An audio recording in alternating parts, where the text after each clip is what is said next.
When you see a man, when you see somebody like Edu Udechukwu pray for 6 hours, leading people in prayer for 6 hours, I will have you to understand that that thing is by a prayer power. Say after me, prayer power. If you like, try it.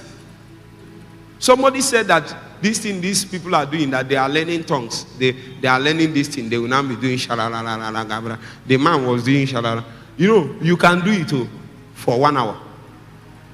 But the day you will know is by a spirit is when you do it for 6 hours. Even your mouth will pain you. Physically, your mouth will pain you after 6 hours. That's if you 2 hours, your mouth will be paining you. But people will sit one place and pray for 24 hours. Their mouth is not paining them. When we finished the last 24 hours, as they were closing, I told them, can we go a little more? If I tell you, can we go a little more, you will go. Huh? You see, the reason why many people remain the same is that they don't know how to tarry. They are always in a hurry to live, hurry to live. This thing you have been living, have you not noticed your life have not changed? All the time you are in a hurry, all the time. When God said, many people, when God said, I'm here now, he found out that they have left. So what they felt that they thought they received something is just an invitation. They gave you invitation and you left. It's an invitation to tarry, not an invitation to run. Huh? Have you not been praying or worshiping and you now felt something? Emmanuel, have you not felt something? I know. And you now went and manifested. And people fell on the ground. Is it not true? How many people fell on the ground? You see, that thing you felt is not invitation to live. It's invitation to come closer. Come closer. Sometimes if you want to touch a higher dimension of what you just experienced, you might have to stay there for 6 hours. I did not know this. So initially when I feel it, I will leave. And then I will go and minister. Something will happen. And then after some time, it will reduce. I'm going up and down until one day I learned to stay one place. When I felt it, I stayed there. I said, Holy Ghost, keep me, help me to stay in this canopy. I said 1 hour passed. 2 hours passed. 3 passed. 4, 5, 6, 7, 8. By the time it was getting to 8, even the room was saturated. Hey. The same people that I told I want to go and pray, when I wore my clothes and I was coming out, they could no more stand my presence. Why? If you interact with somebody, you come out with the presence of that person. You start smelling like that person.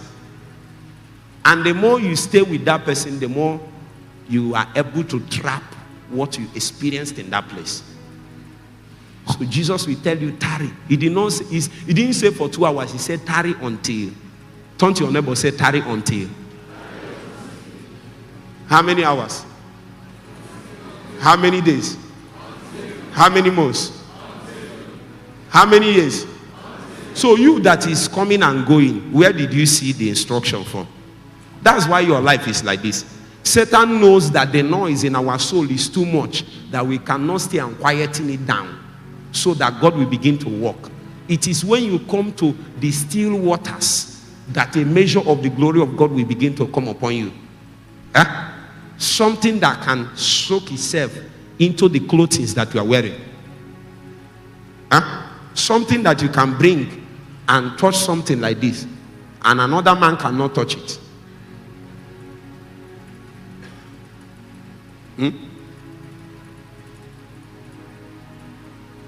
Are you doubting what I'm saying? Can you touch this one that I touched? Meanwhile, there are days that if I touch it, if I wake up in the morning, maybe I ate apple in the morning, ate yam beans in the afternoon, then in the evening, I used, what was this one you say you like? Chuka. That one they sell. No. Shawarma. You now use shawarma to do evening. Then you use semo to do night. And then they call you by 9 and say, Pastor, somebody is about to die. You now say, in the name of Jesus.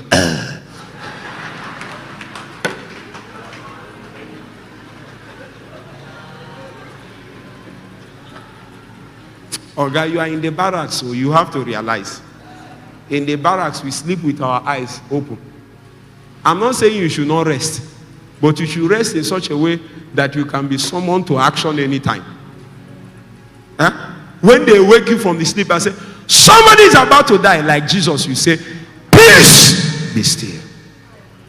And everywhere we stand still.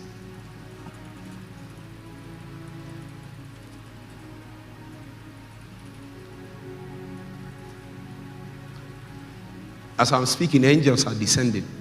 They are descending in their numbers. They are descending in their numbers.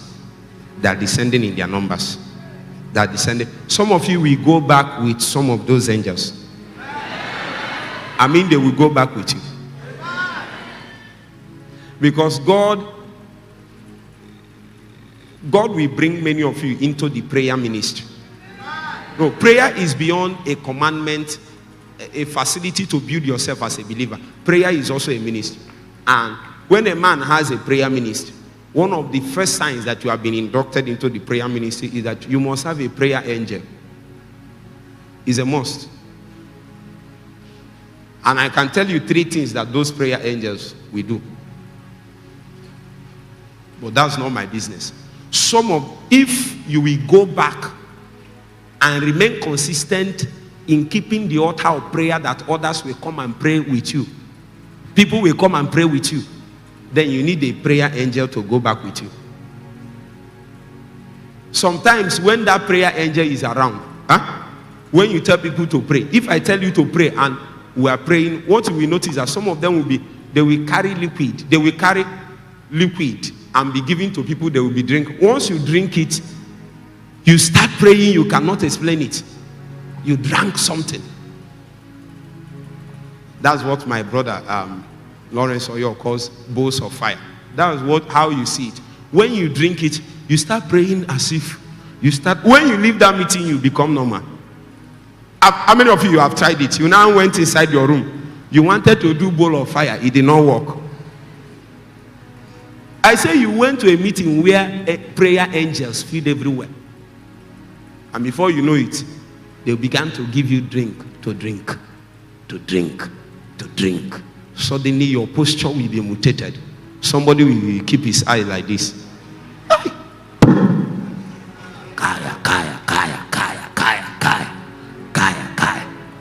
A small lady will go and hold the pulpit like this and want to tear it into two. I saw my sister one day. She was leading prayer. She was moving like this. Because me, I know her. You don't know her. I know her in the house. She's the last born. And she used to do last born like this. Until you give her the mic. When you give her the mic, she'll be walking like this. That thing is by a spirit. Come and try it. Some people will slap you and say, Oga, where did you learn this one? But me, that is with her in the house, knows something she is doing. If you tell her you will lead prayer for 1 hour, she will use 2 days and prepare. Sometimes I will be in the house from the night. You know now, what we'll be hearing in this room, in the other room. You will not like to stay with people like me because there is nothing all the time spiritual business. If you come and tell me, I want to ask you some questions, I will not answer you until I've seen that you have prayed. Because you know why you have many questions. You don't pray. If you do 6 hours every day for 21 days, your question will reduce at least to half. So the reason why you have many questions, why is it that I sleep, this one is not working? Why will it work when you can't pray? So when you are doing 12 hours, you wake up in the morning by 5 a.m. I heard that they use face masks or nose masks, whichever one, and you are working in an office. As far as I'm concerned, that nose mask is a call for people to come back to prayer. As far as I'm concerned. But we have not seen what God gave to us, and we allow Satan to be using it. You are in the office, you are in the bank, and you are wearing nose masks or face masks as a worker there. And then inside the nose mask,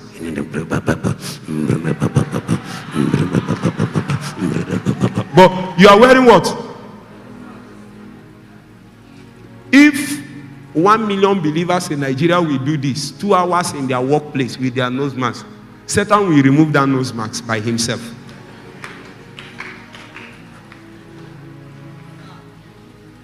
We will use the same thing and fight him. But you have not found out the reason. You put it in your mouth and you are doing like this. The nose mask is for prayer. It's for prayer. Say prayer. All the years you have been running around from prayer, God has brought you here finally. You can't run. Some of you, you will see me, I will appear in your dream. I'm telling you what is going to happen real. I'm telling you, you want to, when you go back, you want to relax. And I will have to warn you that this is the best of my face you can see. Some people say, I don't laugh, I don't smile. Am I not smiling now? This is the best you can see it. See,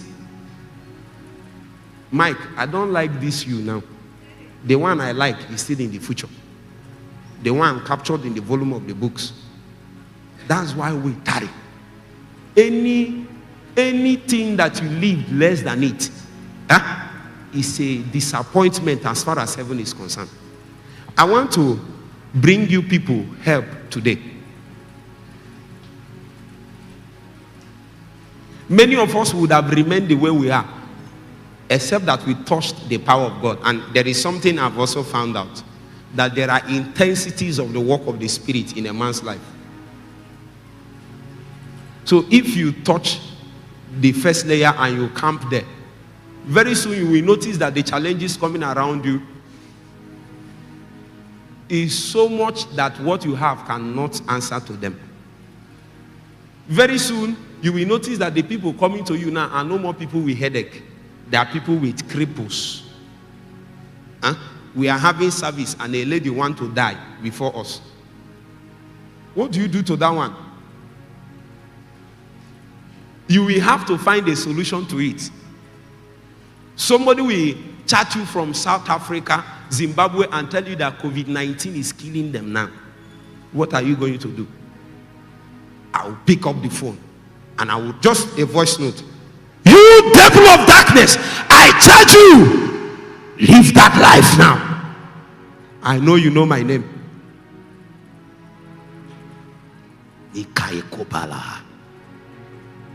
I know you know my name.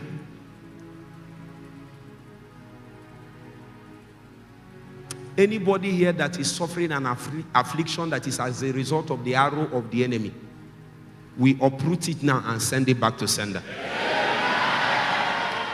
I say we uproot it now and send it back to sender. I say we uproot it and send it back to sender.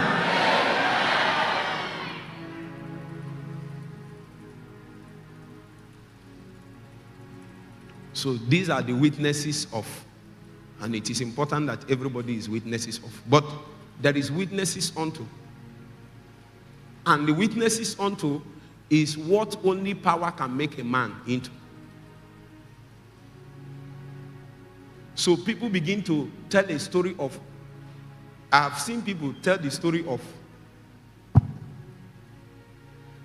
there is a white man. If I say this thing, some of you might know. But there is a white man that writes a book.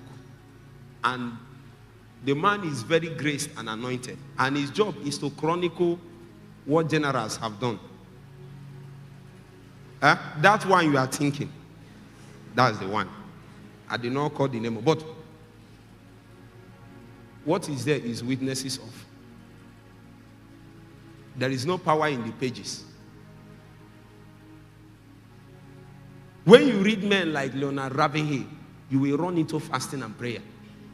That will mean in the pages of the words that Leonard wrote, are the flames of prayer, the flames of the burden that he carried. It can drive you to the place of prayer to seek out the things that he's speaking about. You can hear about the prayer that men prayed, how John Hyde was able to pray and he was able to bring down a nation. And you heard about John Welch. All those stories does not benefit you. But when you read about a man called Edu Bounce, E.M. Bounce, you'll be reading when I was reading the pages of the books he wrote on prayer, he said that prayer ascends by fire. Hey! I was in the library, in the divisional library, my heart burned. I left that place and went on a 3 days fasting. I said, why is my prayer ascending as smoke? There is no fire in it. Where is the fire on my sacrifice? I need fire. I need fire. Just because of what a man said. I wrote something on Facebook one time. Somebody commented on it, and I went on what the person commented and said, well done. The person now said that he read it. What kind of man I am? That when he read it, as soon as he picked the phone and read it, the hands began to shake and vibrate. He dropped it, he stopped. He took it back again to read, he started again. What did I do? Say like this. There is nothing in it. It is the power that is there. You know the difference between some of the things we are teaching and showing you and what others are saying? It's not, sometimes we might even say the same thing, but it will not propel you to do anything.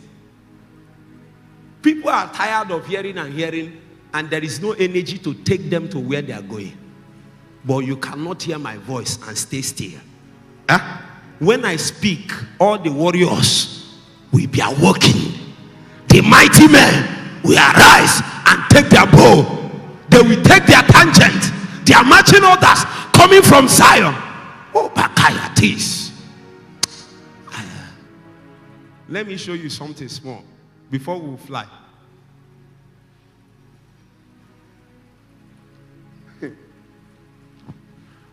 Show me verse 49. Verse 49.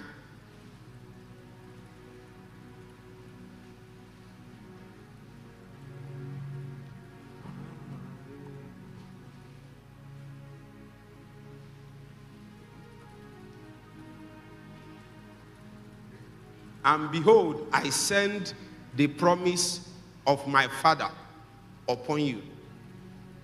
But tarry ye in the city of what? Jerusalem. Until what? You know, scripturally, this is post-resurrection. If it is post-resurrection, it should mean that everything has been done. Why is Jesus telling them to wait? He has given them the lecture. He has given them the pattern. He has risen from the dead. But he said to them, what? Tarry ye in Jerusalem. See, brothers and sisters, there is a measure of endurance you need to execute your destiny. The problem is that many times we touch something, and then we stop. Now, you have touched something, but it's not commensurate to the calling you have.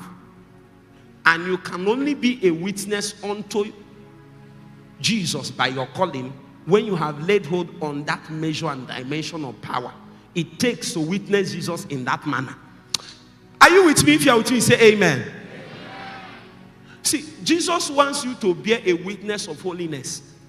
Let's assume that's what it is in your campus. Let's assume your campus is at Owerri. Say after me, Owerri. The demon of vanity, the principality of vanity, of immorality. I read something. They said that that place is the headquarters of abuse, drug abuse in the southern, and somebody is there. And he said he's doing ministry. That's the way you will be cold, like cold water. You'll be doing all the things you are doing. If demons that came from the water do you like this, you will just fall down. So that kind of man will have to receive the capacity to bear witness. So that person come and pray for 3 hours, but yet he's still subject to masturbation. Demons still disturb him in the night. You are doing something, but the witness to the territory, the witness to the people, you have not received the power to do that. Or God called you and you found yourself where there are cripples everywhere, blind eyes, deaf ears, all kinds of things. And you came and you preached the Bible, and then people cried and gave their life to Christ. It is powerful. But that is not the witness that is needed at that point. The witness that is needed is for you to command all the cripples and they begin to walk. When they start walking, you will now preach your message. In other places, it might be to cast out devils. In other places, it might be to break a yoke. For some people, the witness that they need to bear is the witness of the power that God has given to us to make wealth. The last person that tried to succeed financially, Satan struck him till he began to beg. And you now that is about to rise, the demons have started warning you. You must arise by a power beyond that.